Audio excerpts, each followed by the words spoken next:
Salut à tous et soyez les bienvenus sur la chaîne qui déboîte.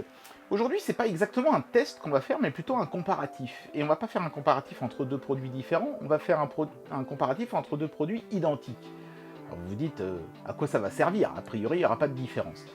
Si vous avez lu récemment la notice d'un de vos appareils que vous avez acheté, vous avez dû remarquer qu'il y a souvent un petit paragraphe qu'on ne comprend pas forcément et qui dit, non, plus ou moins dans ces termes-là, cet objet et sa documentation sont susceptibles de subir des révisions matérielles ou logicielles sans préavis. Ah, c'est un peu du charabia technique, mais ça veut dire grosso modo que quand vous achetez un objet, vous achetez une certaine révision de cet objet. Ce qui veut dire que parfois, des gens qui auront acheté le même objet quelques mois avant ou quelques mois après vous, n'auront en fait pas exactement le même objet. Je pense que l'exemple le plus flagrant et qui vous parlera le plus, c'est la PlayStation 3. Souvenez-vous, les tout premiers modèles étaient capables de lire les jeux PlayStation 2, une fonctionnalité quand même très intéressante, puis les modèles suivants n'en étaient plus capables. Mais c'était toujours des PlayStation 3, et même si elles étaient vendues un peu moins cher ensuite, c'était quand même peu ou prou une console qui était visuellement très similaire. Alors aujourd'hui, on va comparer deux produits qui ont connu le phénomène inverse, c'est-à-dire que le produit a subi des améliorations et pas des régressions. Donc c'est parti aujourd'hui pour le comparatif de ces deux tablettes de chez Teclast. Je crois que c'est la PHD 40, c'est vraiment leur modèle entrée de gamme. On va voir comment ça a évolué et ce que ça signifie quand un constructeur comme ça fait ce qu'il appelle des révisions sans préavis. C'est parti pour le test. Voilà, donc c'est un peu spécial comme vidéo aujourd'hui, hein, ça va être un petit peu le jeu des 7 erreurs, mais ici en bas, on a l'ancienne version de la P40 HD, donc de chez Teclast, et ici en haut, la nouvelle version. Je vais vraiment essayer d'aller vite et de vous montrer à quels endroits il y a eu des améliorations, hein, puisque c'est le même produit qu'on a déjà testé, peu ou prou quand même. Donc on peut voir que sur l'emballage, comme ça, de prime abord, il n'y a vraiment pas beaucoup de différence, même si on voit les logos de conformité, etc. ont légèrement évolué depuis. Les QR codes ont été déplacés ici sur la gauche, mais sinon, à part ça, c'est vraiment exactement la même chose. C'est l'étiquette sur la tranche qui va être peut-être la plus intéressante à comparer. Bien sûr, les numéros de série sont différents.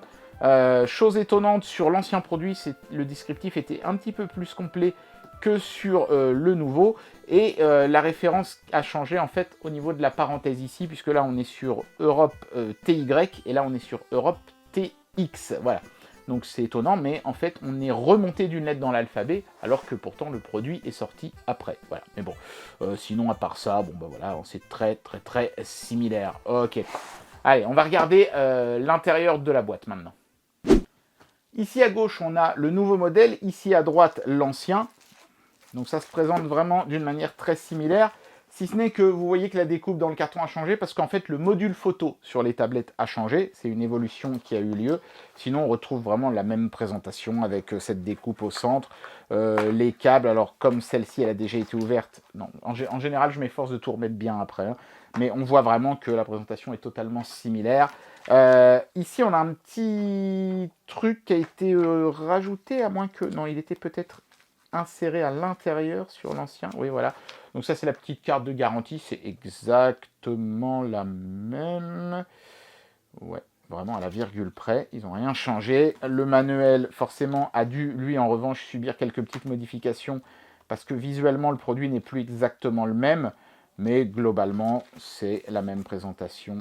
C'est plus ou moins la même chose. Voilà. Hop. Donc maintenant, eh ben, on va regarder les tablettes de plus près.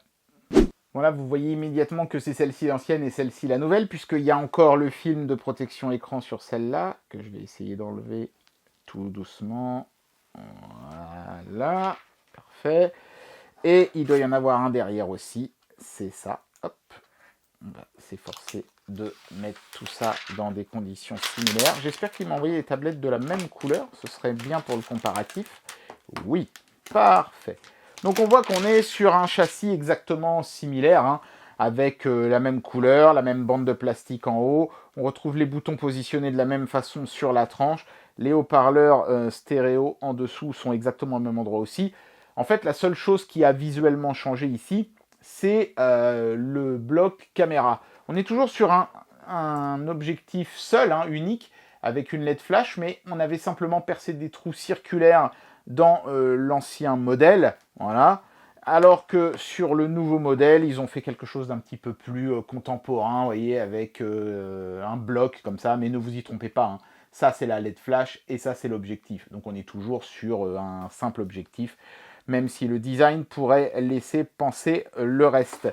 On est toujours sur une tablette qui prend en charge la 4G si on le souhaite, donc on a l'emplacement SIM qui est toujours exactement au même endroit, et la prise jack toujours située dans le coin ici.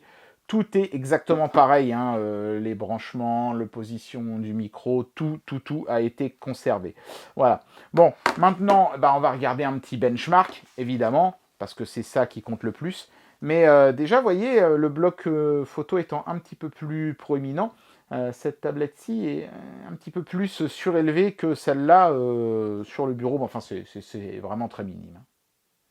Il y a eu relativement peu de choses de modifiées sur les entrailles de la machine, hein, en termes de proco, hein.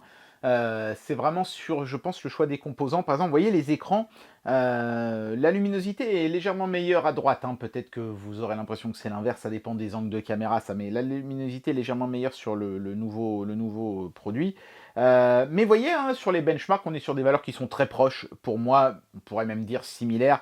On a un tout petit peu plus de perf sur l'ancien modèle en single core et un tout petit peu plus de perf en multicore sur le nouveau modèle. Mais comme c'est la même puce à l'intérieur, je pense que c'est simplement la façon dont les benchmarks se sont déroulés qui ont créé ces légères variations.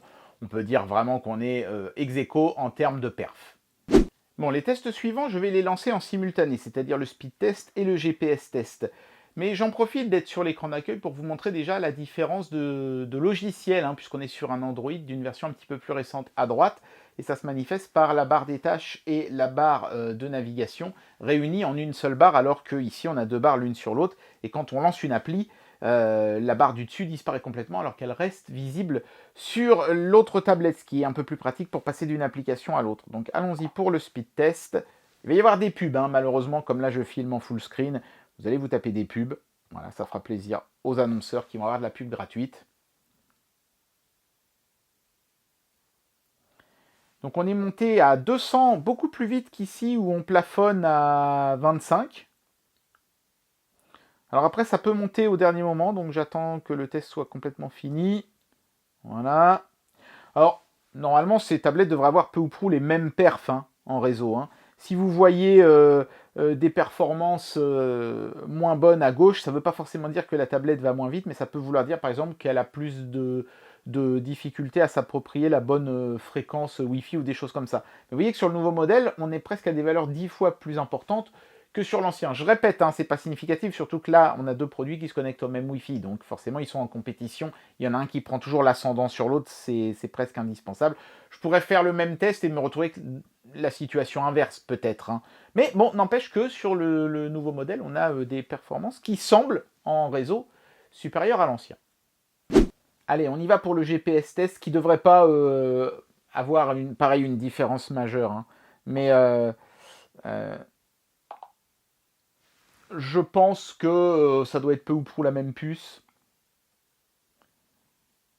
Alors ici, ça allait un peu plus vite sur l'ancienne, mais il faut dire que j'avais déjà fait ce genre de test, et vous voyez que dans les secondes qui ont suivi, j'ai eu peu ou prou les mêmes résultats sur la tablette de droite. Avec quand même, vous voyez, on est plus dans le vert que sur la tablette de gauche, mais bon, c'est des valeurs qui varient en permanence, donc peut-être que dans 5 minutes, on constatera que... ouais, voilà, vous voyez, on est quasiment déjà revenu au même niveau des deux côtés. Voilà. Par contre, sur aucun des deux, on a de boussole. Ça, c'est dommage. Ils auraient peut-être pu en profiter pour rajouter la boussole sur le nouveau modèle. Bon, voilà, sur des tablettes de 10 pouces, c'est clairement pas la priorité, la boussole. Plutôt sur les petites.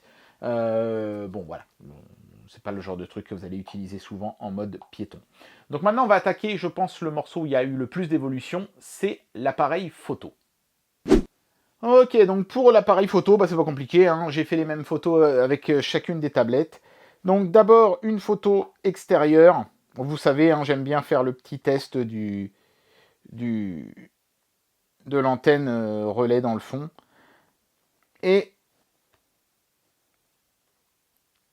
les améliorations sont pas flagrantes, mais quand même, j'arrive à voir l'antenne plus grand. Donc je pense que la résolution du capteur est un petit peu meilleure. Voilà, je vous montre, hein, vous voyez la taille que fait le petit émetteur-récepteur à l'horizon. Et ici, il est un petit peu plus petit et peut-être même un petit peu moins net. Donc il y a quand même eu une petite amélioration. Un mouchoir de poche, hein, un peu comme tout le reste hein, sur cette tablette. Les couleurs aussi me semblent un peu plus naturelles. Là, elles sont un peu plus criardes. Ça a été pris exactement à la même heure de la journée, hein, donc il n'y a vraiment aucune raison qu'on ait une différence de couleur. L'ensoleillement était le même et tout. Là, on est sur quelque chose de plus naturel. Et là, de plus chatoyant. Alors, évidemment, c'est peut-être un peu plus flatteur pour la rétine, mais techniquement, la meilleure photo se trouve à droite. Pour la photo en macro, c'est un peu la même chose. C'est net des deux côtés, mais j'arrive à me rapprocher un peu plus de la fleur et d'avoir donc une meilleure netteté du côté de cette tablette-ci que de celle-là. Mais après, voilà, hein, c'est seulement vraiment, vous voyez, quand je fais un zoom de très très près, regardez par exemple les détails qu'on voit ici, d'accord, sont plus nets que ceux de l'ancienne tablette. Mais bon, à moins de mettre les deux côte à côte, ce sera compliqué de voir la différence, hein, sincèrement. Mais néanmoins, quand même une petite amélioration sur le nouveau produit. Pour les photos d'intérieur, en faible luminosité, je dirais ex aequo, hein, franchement. Moi, je vais me baser par exemple sur la netteté des yeux de Tails, là. Je trouve que c'est net et précis sur l'ancien produit et sur le nouveau aussi. Peut-être que... non, c'est exactement pareil. Franchement, c'est exactement pareil. Même chose, hein. J'ai l'impression, vous voyez, que je peux agrandir plus. Bah là, c'est assez flagrant même. Hein. Donc, clairement, il doit y avoir plus de pixels de ce côté-là. Pas beaucoup plus, mais plus quand même. Et vous voyez que ça permet de faire des agrandissements plus grands, évidemment, puisqu'on a davantage d'informations sur l'image. Ouais, non, mais c'est pas mal. Hein. Franchement, c'est pas mal. Par contre, en intérieur, vous voyez, à faible luminosité, là, c'est un peu l'inverse. Je trouve que les couleurs sont mieux rendues du côté gauche. Donc, le fait d'avoir plus de pixels sur la même surface de capteur, ça fait peut-être entrer un petit chouïa moins de lumière quand les conditions lumineuses sont mauvaises. Mais encore une fois, hein, c'est pas flagrant et la différence se mesure vraiment presque à la sonde, hein, j'ai envie de dire. Voilà, j'en arrive à la fin de cette vidéo et je vais vous donner, alors pas mon avis sur ce produit parce que la P40 HD, on l'a déjà testé ensemble. Je vous invite à aller voir le test qu'on avait fait la dernière fois.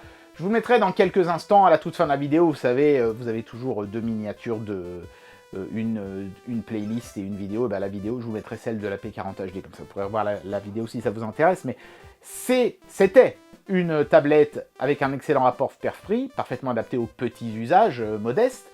Et la nouvelle version, c'est exactement pareil. Hein. Vous avez vu qu'en termes de perf, en termes même de présence de capteurs, de matériel, de tout ça, c'est très similaire. L'appareil photo a bien subi des améliorations, mais c'est pas ça qui va révolutionner votre usage photo. Ça reste un appareil photo pour des usages modestes, lui aussi. Non.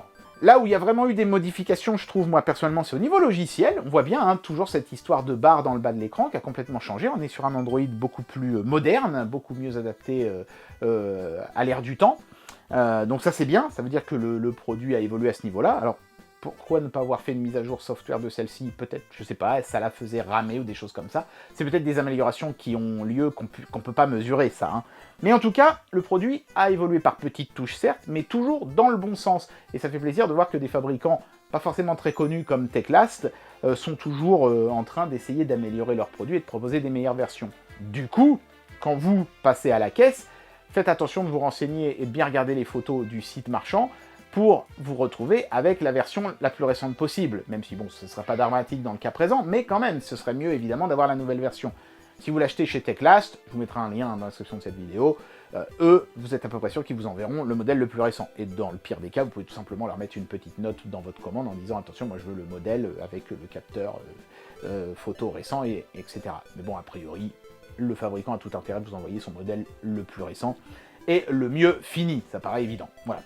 Bon voilà, tout ça pour vous dire, faites attention quand vous achetez quelque chose, et en particulier quand vous achetez quelque chose d'occasion, parce que là, bon, c'est du neuf, en général, on se retrouvera toujours avec la version la plus récente, mais quand on achète de l'occasion, des vieilles consoles de jeux par exemple, il y a toujours tout un tas de révisions, et certaines peuvent être beaucoup moins bonnes que d'autres.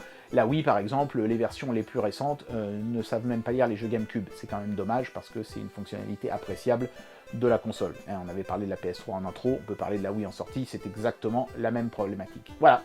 Voilà, c'était surtout ça le but de cette vidéo, c'était de vous mettre la puce à l'oreille sur ce procédé qu'ont les fabricants de faire évoluer leur matériel, parfois dans le bon sens comme ici, et parfois non. Faites gaffe au moment d'acheter.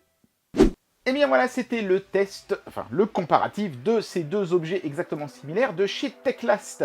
Cette vidéo, elle était aussi là pour vous dire, faites toujours attention à quels endroits vous achetez vos produits.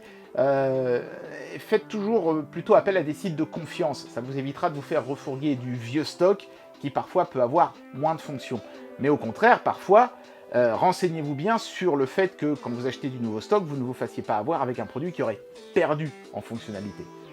Pour conclure, soyez toujours vigilant à ce que vous achetez. Moi, je m'efforce toujours de vous mettre dans la description de mes vidéos le lien vers les meilleures versions possibles.